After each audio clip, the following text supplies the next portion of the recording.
Welcome to Las Vegas, the fastest growing tourist destination.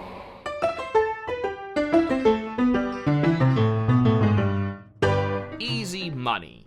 2 words to make even the most monk-like among us salivate with greed. Who doesn't want a free ticket for the gravy train when it's about to plough through a few cash cows and golden geese before stopping in at Easy Street Station?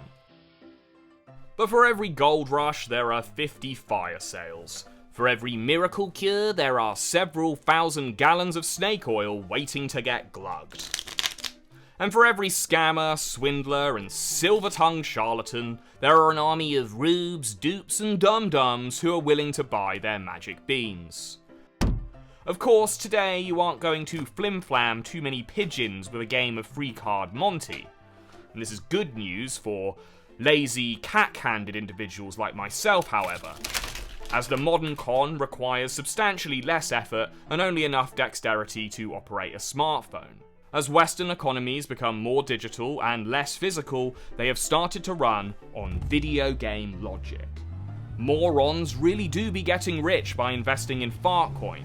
Dubai-dwelling dropshippers are generating generational wealth, while arbitrage monkeys turn latency into Lambos.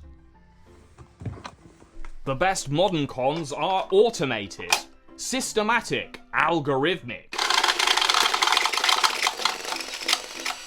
They don't target a single high-worth individual, they ensnare thousands simultaneously.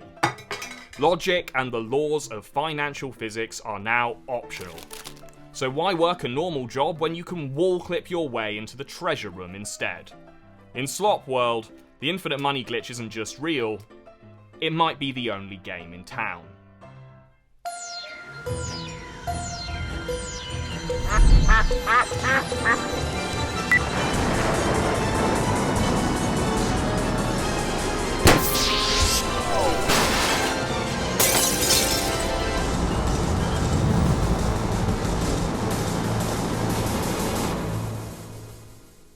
In 1940, David W. Maurer published The Big Con. If you wanted to know how every scam and scheme in the book worked, well, this is that book. After spending years in the company of real con men, Maurer learned the secrets of their trade, along with the steadfast rules that any budding scam artist should take note of. The most famous being, you can't con an honest man. Basically, if you want to scam someone, the best way to get them on board is to convince them that they are scamming someone else, or getting in on some other kind of underhanded shortcut. The best targets, then, are wannabe scam artists themselves, but the ones who lack the imagination or agency to arrange their own little swindle. One brilliant turn-of-the-century scam was known as the Fight Store. Simple in its concept, but incredibly complex in its execution. First, you find your mark, a wealthy man who likes to gamble. You gain his trust over an afternoon, and then you take him to an underground, illegal boxing ring, the titular Fight Store. Your mark, however, is completely unaware that everyone there is a plant, from the fighters to the bookies to the audience. But it looks like a real venue and a real market for bets. There you tell him there will be a fixed fight occurring here in a week or so. What's more, fights in this gym are always fixed. But here's the twist. You're out to scam the owner of the gym by fixing a fight to end in a different way to how the owner expects it to. But you need someone unknown to the operator to lay the bet for you to avoid suspicion. Now for the clever bit. You tell your mark he'll be betting with your money, and he'll get to keep a fraction of the winnings for himself. This gives him a sense of security. How can this be a scam if you don't want his money? You might even take him to a preliminary fixed fight, giving him an early win with your own cash to really convince him. Now that your rube gets how it works, you send him away. In preparation for the big night, you give him enough time to withdraw, borrow, or steal whatever money he can come up with. On the night of the staged, illegal fight, your rube places his bets through your stooge. The fight then goes ahead, but it doesn't go as planned. you and your collaborators stage a twist. The fighter that was meant to win takes a surprisingly hard punch and starts bleeding from his mouth, having bitten down on a cackle bladder, a lozenge filled with chicken blood. He falls to the ground, completely limp. The whole store erupts in staged chaos as a fake doctor enters the ring to announce that the fighter has been killed. The panic then reaches an apex. The shills shout about the cops and what it might mean to be caught at an illegal fight with a corpse. Everyone makes for the exit, even leaving behind winning receipts. But all of this is just theatre, to make sure the rube leaves without making a scene. Once he's out the door, the store packs down and the money is distributed among all the players who starred in this elaborate dramatic production for an unknowing audience of one. Of course, today the scams aren't as slick, because they don't have to be. You don't need a cast of extras just to fool one rich guy. Today, it's normally the other way around. One pretty rich guy scamming a stadium of stupids through their phone screens. But what if you could bet on real events that you control the outcome of? Because maybe you can, as there's a new scam in town that I like to call the prediction market shuffle. Polymarket and Kalshi. Welcome to the brave new world of betting on shit. These platforms are prediction markets, and while they are similar to casinos, they work very differently. There are no games of chance on Polymarket, no flashing lights or seniors pissing themselves in front of spinning cherries. It's just real-world events you can bet on, with odds based on what everyone else thinks is going to happen, as long as you can boil it down to a yay or nay outcome. In an online casino, you are betting against the house. On prediction markets, you are only betting against the people who think you're wrong. The platforms themselves don't make any money if you lose, but they do take a tiny, tasty fee for every individual bet. Intercontinental Exchange, the owner of the New York Stock Exchange, is getting into prediction markets. The company said on Tuesday it will invest as much as $2 billion in Polymarket, a platform that allows users to profit from predicting outcomes across topics, ranging from sports and entertainment to politics and the economy. For a long time, prediction markets were a regulatory nightmare. But in 2018, everything started to change. The Supreme Court struck down the Professional and Amateur Sports Protection Act of 1992, allowing states to legalize sports betting, and since then, 39 states, along with Washington, D.C. and Puerto Rico, have done just that. This opened the regulatory floodgates for all kinds of gambling. If you can bet on the outcome of sports, why not politics, box office takings, or whether Trump will say tampon during his election campaign? He did, and with 14-fold returns on the affirmative, 'twas a big win for Polymarket tampon truthers. He signed a bill. He wants tampons. Tampons! Woo! Yes! Kalshi was founded in 2018 and won approval to start trading in 2020. Polymarket arrived that same year as the first crypto prediction market. But both platforms have had to fight tooth and nail with government regulators to keep the pixels on. It's time for the hot topic of the hour. The CEO of Polymarket, New York City home, raided by the FBI yesterday. After a few costly court battles and one FBI raid, it looks like Polymarket is going to be accessible for the foreseeable. And that's great if you're a high-agency, risk-tolerant hombre who likes money, because betting on real-life happenings in the real world presents a tantalizing opportunity. I don't know if you know this, but you live in the real world. So if you're determined enough, you have some influence over how these events play out. Now, if you have a flagrant disregard for human life and have a steady shooting hand, you could exploit Polymarket's assassination glitch. Any market that's based on an individual fulfilling a specific action is also, technically, a bet on whether they'll die or not in the same time frame they're given to complete the act. For example, whoever killed outsider Colombian presidential candidate Miguel Uribe could have got themselves a little bonus by betting against him securing the presidency before they shot him. His presidential market was marked as resolved when he died on the 11th of August. But this assassination glitch has a glaring structural flaw when you actually apply it to contemporary prediction markets.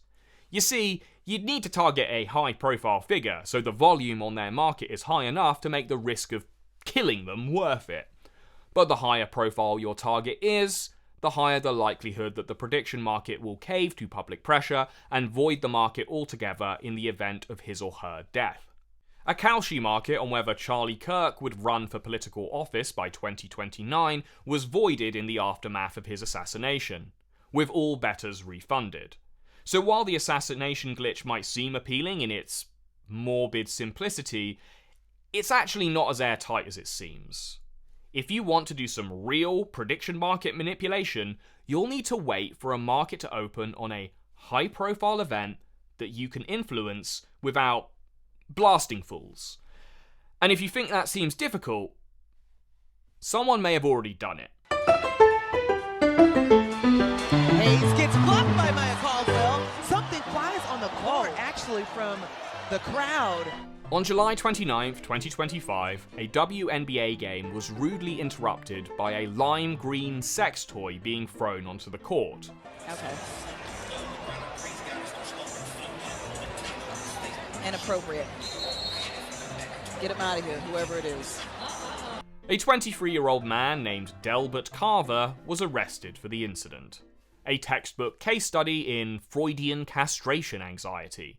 Sometimes a cigar isn't a cigar. It's a plastic dismembered penis symbolizing your feelings of emasculation when confronted with the success of talented female athletes.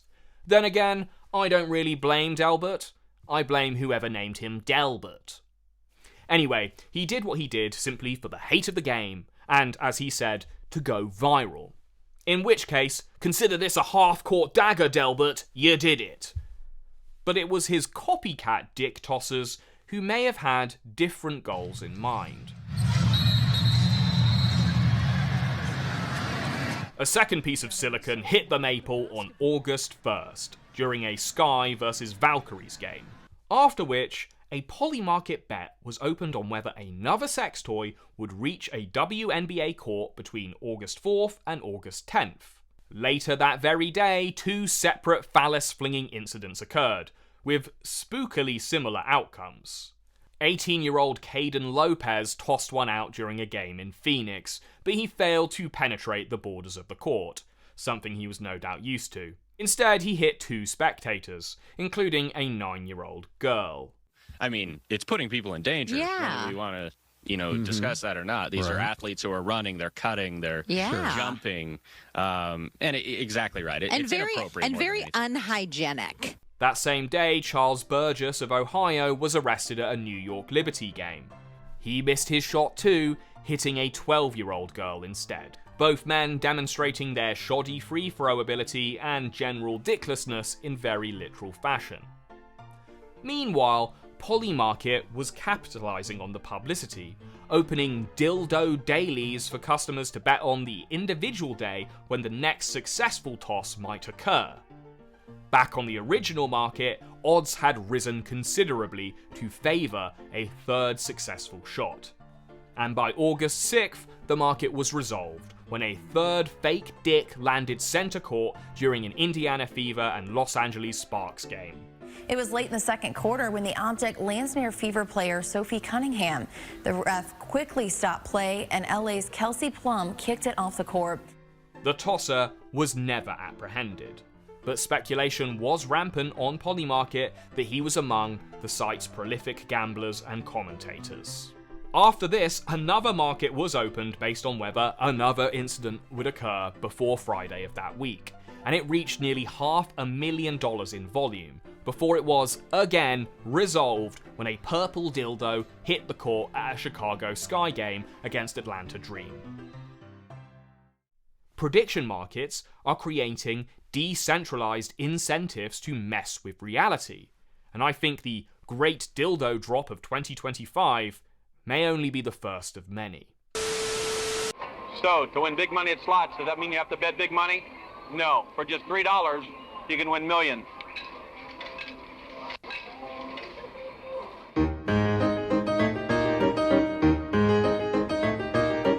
At the turn of the century, America had a problem. Bucket shops. Bootstrap betting parlors that allowed people to gamble on the price of stocks or commodities. Unlike the actual stock market, bucket shop brokers didn't actually buy stocks for you, your cash just went into their metaphorical bucket. Clients were simply play acting as stock market investors, betting on the prices being called out from the stock ticker machines on site. The bucket shops played the bank, acting as a casino that punters were betting against. But just like a regular casino, the house always had the upper hand. Operators held structural advantages through the fees they charged, and at their peak, through small-scale market manipulation. While individual bucket shops were tiny, there were hundreds of them across the US, and they spoke to one another. Setting up in basements or in the lobbies of hotels, collectively, they processed an enormous volume of trades, eventually exceeding the volume on legitimate exchanges. By 1905, it was estimated that bucket shop volume was double or even triple that of the official New York Stock Exchange. Unsurprisingly, the market to make pretend you were a Wall Street fat cat was fatter than the Wall Street guys themselves. This all came to a head during the stock market panic of 1907, a devastating but largely forgotten stock market crash that we should all unforget pronto. After a widely publicised but failed attempt to corner the stock of the United Copper Company by a pair of high-wealth individuals, confidence in several banks and trusts collapsed. Trusts at this time basically were banks, but they were not as regulated, basically. This run on the banks led to a 50% stock market crash, while businesses went under and unemployment rose significantly. The bucket shops may not have been the direct cause, but they magnified the panic, spreading the speculative fallout among investors large and small. As no central bank existed at the time, JP Morgan himself personally stepped in to organise rescue packages, encouraging other fat cats to inject liquidity into failing institutions. And public outrage was sufficient that the government finally cracked down on the bucket shops. By the 1920s, they were largely extinct. But bucket shop logic persisted, and our modern digital economy has kicked the bucket shop back into all our lives. We are living through a bizarre period where the most brazenly scummy speculative practices are getting legitimized and rewarded with barely any consequences. And the actions of Robinhood and their founder Vlad Tenev are the best possible case study for this. The company started as an app to democratize legitimate stock market investments. But not unlike bucket shops, it brought the stock market to the average schmo. Fast forward a few decades and two separate meme stock hysterias, and you arrive at the company's to catch a token keynote address from June of this year. Clad in a pinstriped white suit, Vlad took to the stage to announce Robinhood's arrival in Europe. Right. Welcome to the French Riviera and the historic Chateau de la Croix des Gardes. It was an event with all of the aesthetics of a Dubai bro Diddy party, with the lubed up barely legals swapped out for limp dick lanyard wearers. All of whom were fanning themselves silly throughout Vlad's presentation, cooking in the shadeless garden of his rented chateau. But Robinhood's European debut wasn't the company's pièce de résistance, because Vlad had another trick stowed in his carry-on. You may have been wondering what this awesome briefcase that I walked in with was for. Well, I'm holding in my hands right now the keys to the first ever stock tokens for OpenAI. And not just OpenAI, but also SpaceX. SpaceX is in here too. If you download the Robinhood EU app, which we gave you ample warning to do, you're about to figure out why we gave you that warning. I'd like to transfer these tokens to you and give you exposure to two of the most valuable private companies in the world right now. We'll give you a week to onboard, then we're going to release all the tokens. So as long as you're a Robinhood EU customer, you'll be able to claim what we believe are the world's first OpenAI and SpaceX private stock tokens on a decentralized blockchain. That's right, private stock tokens on a decentralized blockchain. Which might sound like word salad with horse crap croutons to most people, but unfortunately I am fluent in crypto, bro, so allow me to translate. What he's saying is that you can kind of, invest in companies that aren't listed on the stock market. Hyped up tech giants like SpaceX or OpenAI. Which sounds too good to be true. Because it is. What Vlad is actually selling is a crypto-wrapped side bet that is based on some other guy's actual stake in the actual company. This real piece of the company, well, not real, but like legitimate piece, is held in a special purpose vehicle, or SPV, which is basically just a Lithuanian shell company that doesn't do anything other than secure this business chunk. This immaterial business nugget is held in Lithuania. Not literally, just legally. Vlad didn't fly a piece of SpaceX to Vilnius in his special little suitcase, but what he does do is sell blockchain-based tokens based on the value of that asset. So this gives Robinhood's European users the opportunity to gamble on its price and pretend like they're Silicon Valley big boys. There it is. There's the wallet. And you can see in there that we've got our OpenAI and SpaceX shares. So let's see. Let's go to OpenAI right here. And I'm going to send them all to Robinhood Europe for your later disbursement. Shall I? Yeah, why not? Send $1 million. Okay, let's see. There we go. $1 million, you said? Yeah. Okay, why not? And this is the whole reason that the event took place in Europe in the first place. Because if Robinhood sold these monopoly money tokens in America, the SEC would tear Vlad a new fart coin. OpenAI released a public statement disowning their stunt, while the Bank of Lithuania has launched a formal inquiry into its actual legality. The whole idea is obviously just horse shit squared. But despite all of this, in the immediate aftermath of Vlad's little garden party, Robinhood's stock has surged by over 150%, probably adding an extra $5 billion to Vlad's personal net worth. Vlad has just opened a brand new bucket shop and is benefiting brilliantly from it. We have the technology built to tokenize exposure to private markets, make them accessible on-chain and off-chain to everyone. Now you might say, this doesn't make any sense. He hasn't made anything real or new. Why are investors flocking to him? Robinhood didn't invent blockchains, tokenization, or even SPVs. But according to the real stock market, Vlad is making all the right moves. Because the modern stock market rewards speculation over creation. Investors are just reacting to their own new opportunity. Robinhood has found a way to marry traditional stock trading with cryptocurrency, producing an unholy betting baby. The real investors are buying real Robinhood stock with the knowledge that bucket shops are almost always a profitable enterprise. You don't get rich by going to the casino, you get rich by owning it. California's first gold rush millionaire didn't make his fortune by digging. He was the store owner who sold all the other suckers their shovels.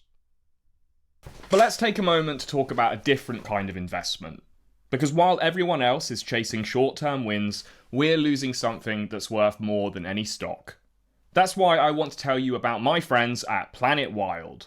They are a community-based nature protection organisation. With 14,000 members already involved, their community funds a new project every month to protect endangered species, protect oceans, and revive forests. Think of it like crowdfunding for nature. It's amazing to see what people can achieve together if they pool their resources. That's why I'm a Planet Wild member, because their projects genuinely give me hope. They document all their work in video reports that you can find right here on YouTube, so we, the community, can see how their contributions help protect the planet. In one of their recent projects, they fought ocean plastic pollution. Every year, 570,000 tons of plastic enters the Mediterranean Sea. So in Albania, Planet Wild helped build a recycling plant and used a repurposed weed harvester boat to catch plastic before it reached the sea. These are real projects taking place in the real world, making a material difference. If you want to have an impact on nature and see the impact with your own eyes, consider becoming a Planet Wild member too. You can give whatever amount feels right for you, because every dollar counts in nature protection. The first 100 people to use my code, Ordinary10, will get their first month paid for by me. So scan this QR code or click the link in the description, because there's no catch. You can cancel anytime.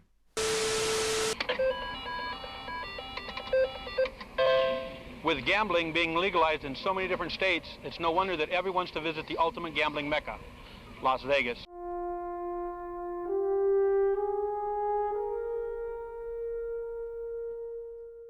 There's this old story about a gambler, and it's been told a million times. The earliest version I could find for this video comes from an anecdote recounted in an edition of the Kansas City Star from 1894.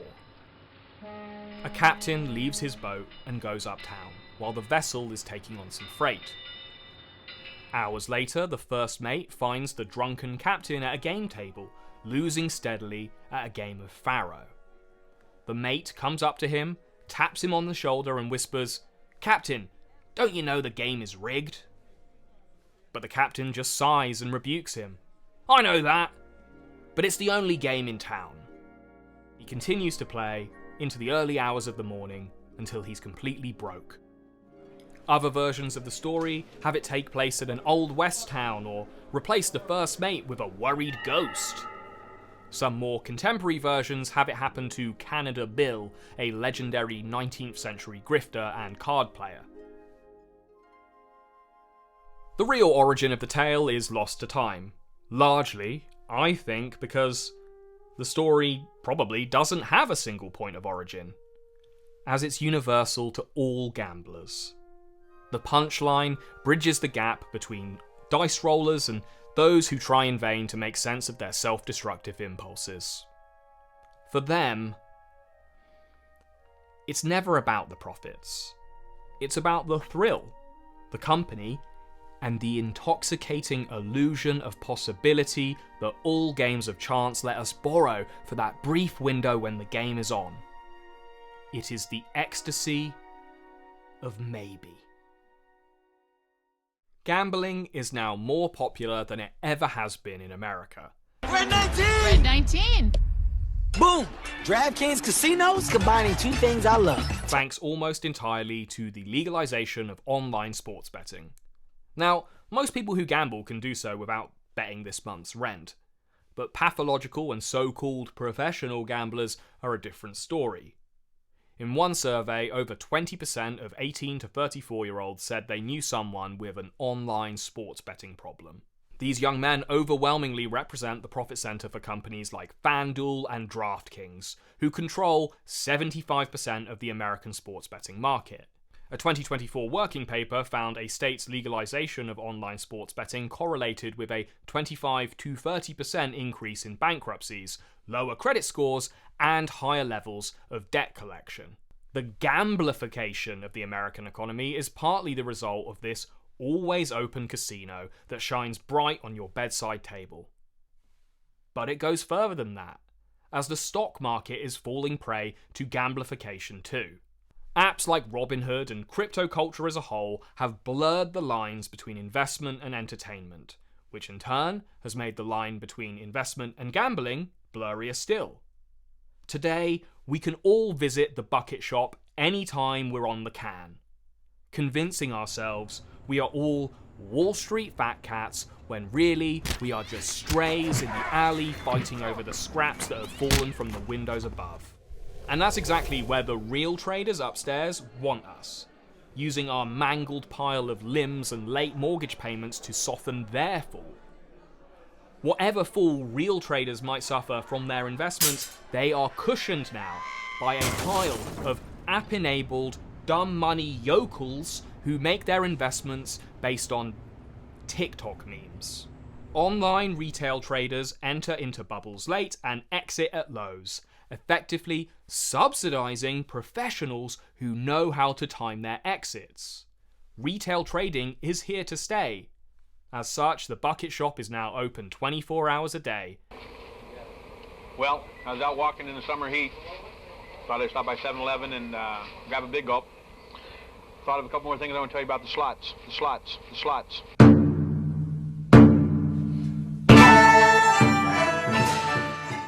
This is Zhang Yingyu's Book of Swindles, a collection of stories written during the early 15th century in China.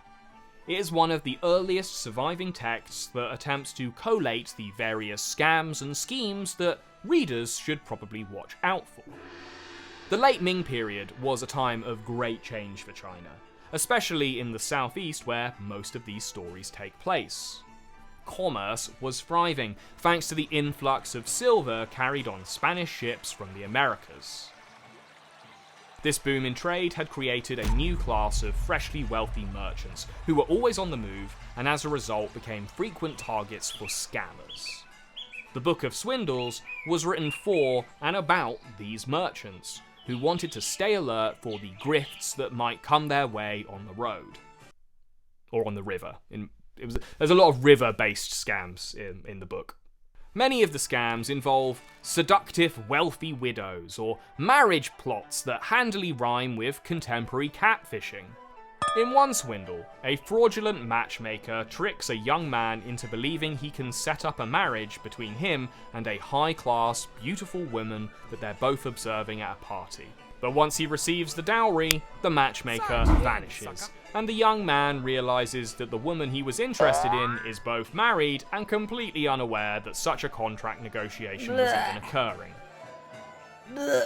And this works almost identically to modern catfishing, where scammers use sexy photos of real, unsuspecting people to extract cash for a meeting that will never take place.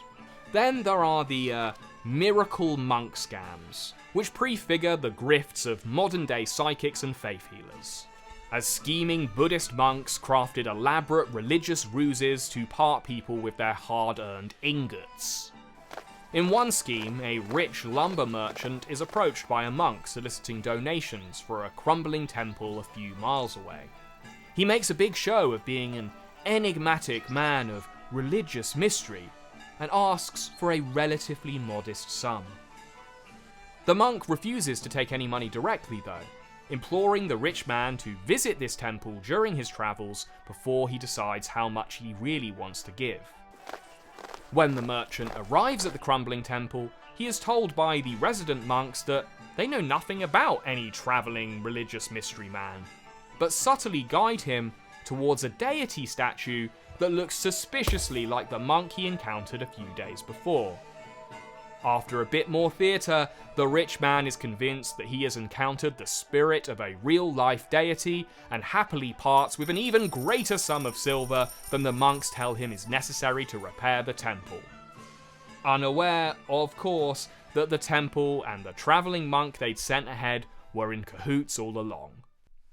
The best scams are those that leave their victims feeling happy, either with the belief that they have contributed to some higher power, or they were just part of some larger mission. Faith healers and psychics sustain long, happy relationships with their victims using the same fraudulent exchange. And public figures who have cult-like holds on their followers, they benefit from this too. They can rob them blind and still maintain their affection. The safest scams, then, are those where the scammed are so emotionally invested in your narrative that they'll part with their cash with a smile on their face.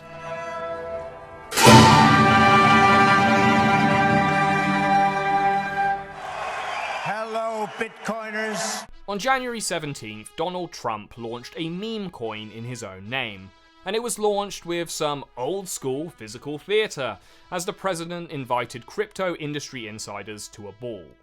Snoop Dogg, Rick Ross, and Soulja Boy performed at the recently renovated Andrew W. Mellon Auditorium.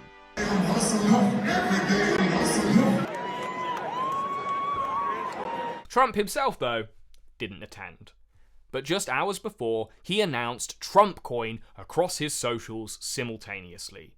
The coin rocketed in value, ignited by the hype of his re-election and the gold-tinted, rapper-laden event. But while attendees were no doubt hyping the coin through discussion and posting, they were merely vultures, snapping up what was left of the kill. As the team that was actually behind the coin's release accumulated close to $100 million in trading fees alone. After Trump's inauguration, the price plummeted by 2/3 and has never recovered. As they sold, though, the price plummeted. They duped more than 800,000 Americans who collectively lost $2 billion. Welcome to what experts refer to as a rug pull. When I was a criminal prosecutor, though, we had a different name for this. It was corruption. Now, in the interest of being truthful, there isn't any evidence of a sudden liquidity drain or an abrupt exit. So in the strictest technical definition, Trump coin doesn't fully fulfill the purest definition of a rug pull. The same cannot be said for the second presidential crypto token release of this year. The president of Argentina just launched a shitcoin. The president of the 22nd biggest country in the world farmed us. I'm broke! President Javier Milei released his own token, which skyrocketed and then crashed back down to near zero in a matter of hours. Libra coin was created by Kelsier Ventures as part of the Viva la Libertad project, and is it just me or is that name missing an extra R? Ah! How the fuck did I manage to lose so much money yesterday off that Argentina bullshit? It all started last Friday when Javier Milei posted on X about the virtual Libra coin, saying it will encourage economic growth by funding small businesses and startups. And I don't fucking get it. Why are we allowing these poor-ass countries to just come in here in crypto and straight rug our shit? They say there are 4 kinds of economy, right? Developing, developed, Japan, and Argentina. And that might well be true, but crypto rug pulls work the same way in Patagonia as they do in Barcelona. They go up, then they go down, and they take 99% of the bag holders with them. Shortly after Milei made his post, Libra's founders, holding 70% of the supply, cashed out, triggering a 90% crash in the coin's price, pulling the rug out from under about 74,000 of Captain ANCAP's keenest supporters. Analysts and the suckers who bought it were quick to define this thing as a classic rug pull. Since then, over 100 criminal complaints have been filed against Milei, alongside impeachment motions. Milei naturally took to media channels to defend himself. I acted in good faith. Somebody approaches me and proposes to create an instrument to fund projects in Argentina. That's interesting to me. Now, it's true, in wanting to help those Argentines, I was slapped in the face. But did the state lose anything? Nothing. At the time of Libra's launch, he was enjoying sky-high approval ratings. But pulling a rug pull of this magnitude after running on an anti-corruption ticket was, it's a bad look. One excuse his still loyal followers have offered is that he didn't know what he was doing, which begs that age-old question of politics. What would you prefer, to be led by a corrupt but competent leader, or a village idiot suffering from donkey brain? There is currently no public proof that Milei made any money from the scheme, although investigations are ongoing. But I would say the real winner was 28-year-old Kilsier CEO Hayden Davis. What happened with Libra, I think there's many things I could say. There's only certain elements that I could control the launch. Definitely things didn't go according to plan. Yes, according to Hayden, this was an accidental rug pull, one that him and his team intended to straighten out. Intention is every single dollar I've managed to round up, which I believe is every single dollar that's been collected or from fees or farming or liquidate, anything, I've managed to get back. And my intention is to inject everything back into the Libra chart. And my intention is to do that in the next 24 to 48 hours. 7 months have passed since he made this promise, and yeah, you've probably guessed correctly that no such re-injection has occurred. But I gotta admit, I have some grudging admiration for Mr. Davis, because he is the true winner of the presidential rug pull.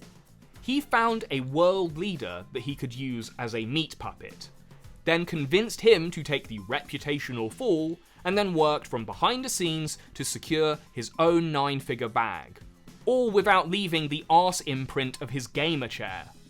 It's hard for me to be too judgmental because, honestly, my feelings of contempt are far outweighed by my feelings of impressedness, whatever. These two presidential crypto grifts are the perfect case study in our economy's scamification. Scams have become high status, and getting away with one brazenly are the real proof that your status is unassailable. Please, don't run away from me. I am the king of a lost world. I am the king of Jesus. But has President Chainsaw burned through enough of his reputation to exhaust his supply? Since the Libra scandal, every other credible corruption claim is sticking to the president with greater credibility. I don't care. Fuka. Even so, he was able to fill a stadium with 15,000 adoring suckers in October to watch him scream sing some 1980s rock anthems. Like that when it appears. I am free. This was all part of his book launch, apparently, so it looks like the president of Argentina will live to scam another day, and maybe next time he'll actually make some money for himself.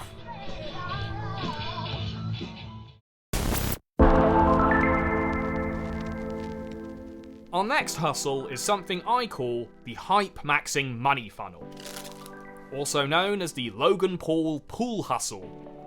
This is where you build a brand reputation through outrage and attention bait, and then cash it in. Thank you. So, how old did you say you were? I'm 30 years old. If you watch the first episode of Slop World, you'll remember Cluely, the company that wants to help you cheat on everything, including first dates. Now, I've been keeping tabs on Cluely ever since. After they raised $5.3 million in their first seed funding round, they started hiring. Cluely's hiring, and we just spent $500,000 on the biggest office we could find in the heart of San Francisco. Our average age is 21, and we're a team of community college students and Ivy League dropouts. We believe that young people are going to be the ones to change the world. To prove it, we're hiring 50 interns this summer. This will be the most competitive internship of your life. Top of the line performance. And we'll be offering pay and insane bonuses to match. Yep, that's right. The first thing these college rejects did once they got funding was turn their business into a frat house. But I'm sure they're grinding hard though, or if this photo is anything to go by, being ground upon by one very reluctant looking stripper. They have since hired a bunch of overpaid interns, and their main job seems to be to promote the Cluely brand on social media.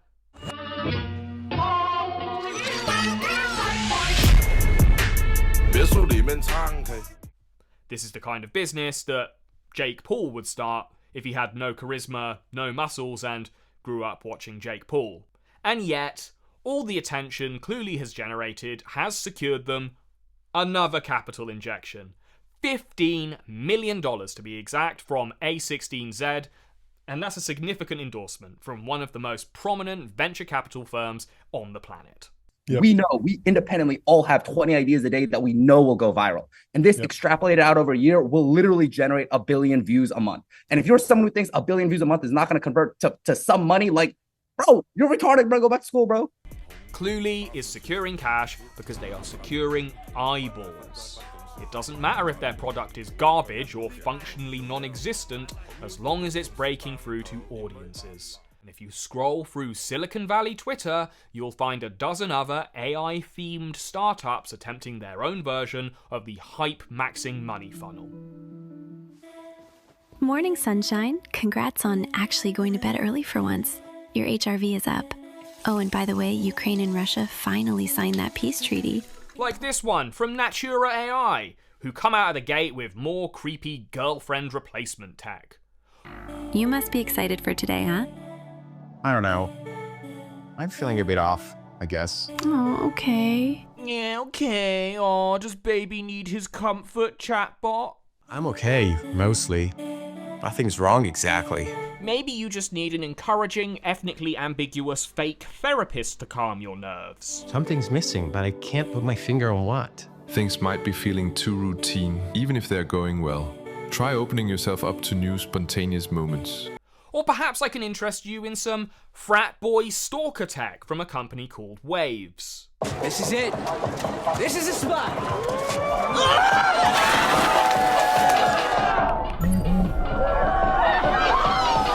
That's right, these guys are making waves with their camera glasses. You know, just like all the ones the real tech companies are making, except these ones can record you without you knowing about it. Hey. Hey. Are you recording me? Jesus, what's next? A sleeve-concealed drink spiking device? The outrage here is totally intentional. Instead of making a good or original product, these startups are making the ads first, in order for them to be shared and retweeted in tech circles on Twitter.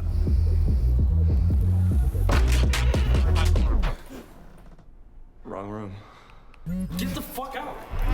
That way they can fill their pitch deck with all the stats about how many organic eyeballs they've harvested over the last few months. How much is Cluely making right now? Yeah, we're about to do 6 mil ARR. Roy Lee actually did this right. He is the perfect case study in the perversion of the attention economy. And he knows it. Out of the $20 million you've raised, how much are you going to dedicate that to marketing? Probably 19 million. 19 million. Yeah. What was the other 1 million for?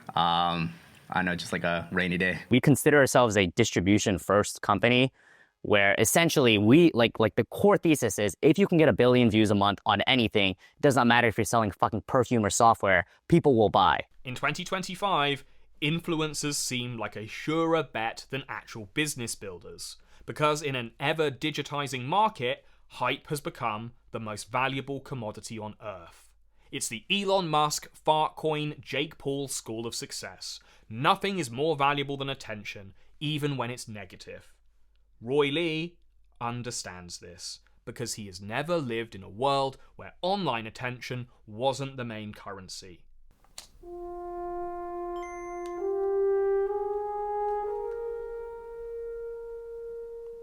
In 1996's Pokemon Blue, if you talk to the old man in Viridian City and then immediately fly to Cinnabar Island and start swimming off its east coast, you'll activate a glitch.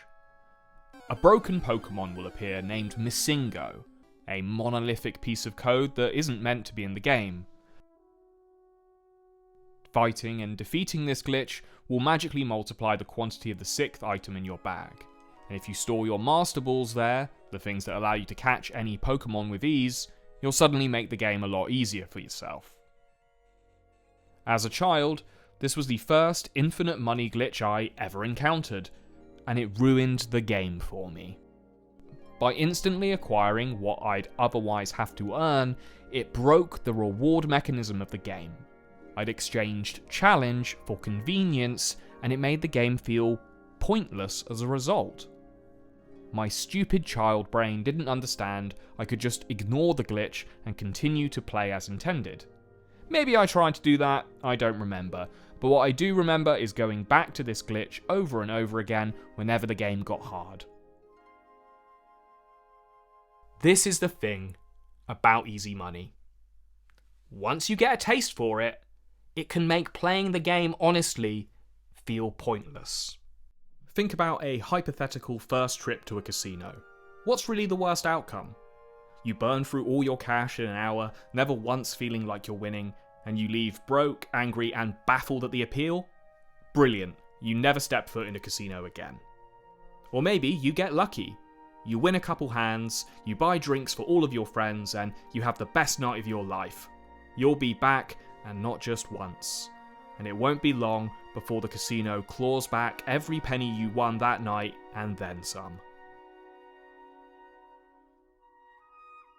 The real danger of the promise of easy money isn't losing what little you already have, it's losing the will to earn it honestly. In this progressively digital economy, the risks of building something out in the real world don't seem worth it, because software is promising us a kind of game-breaking instant gratification that the real world cannot.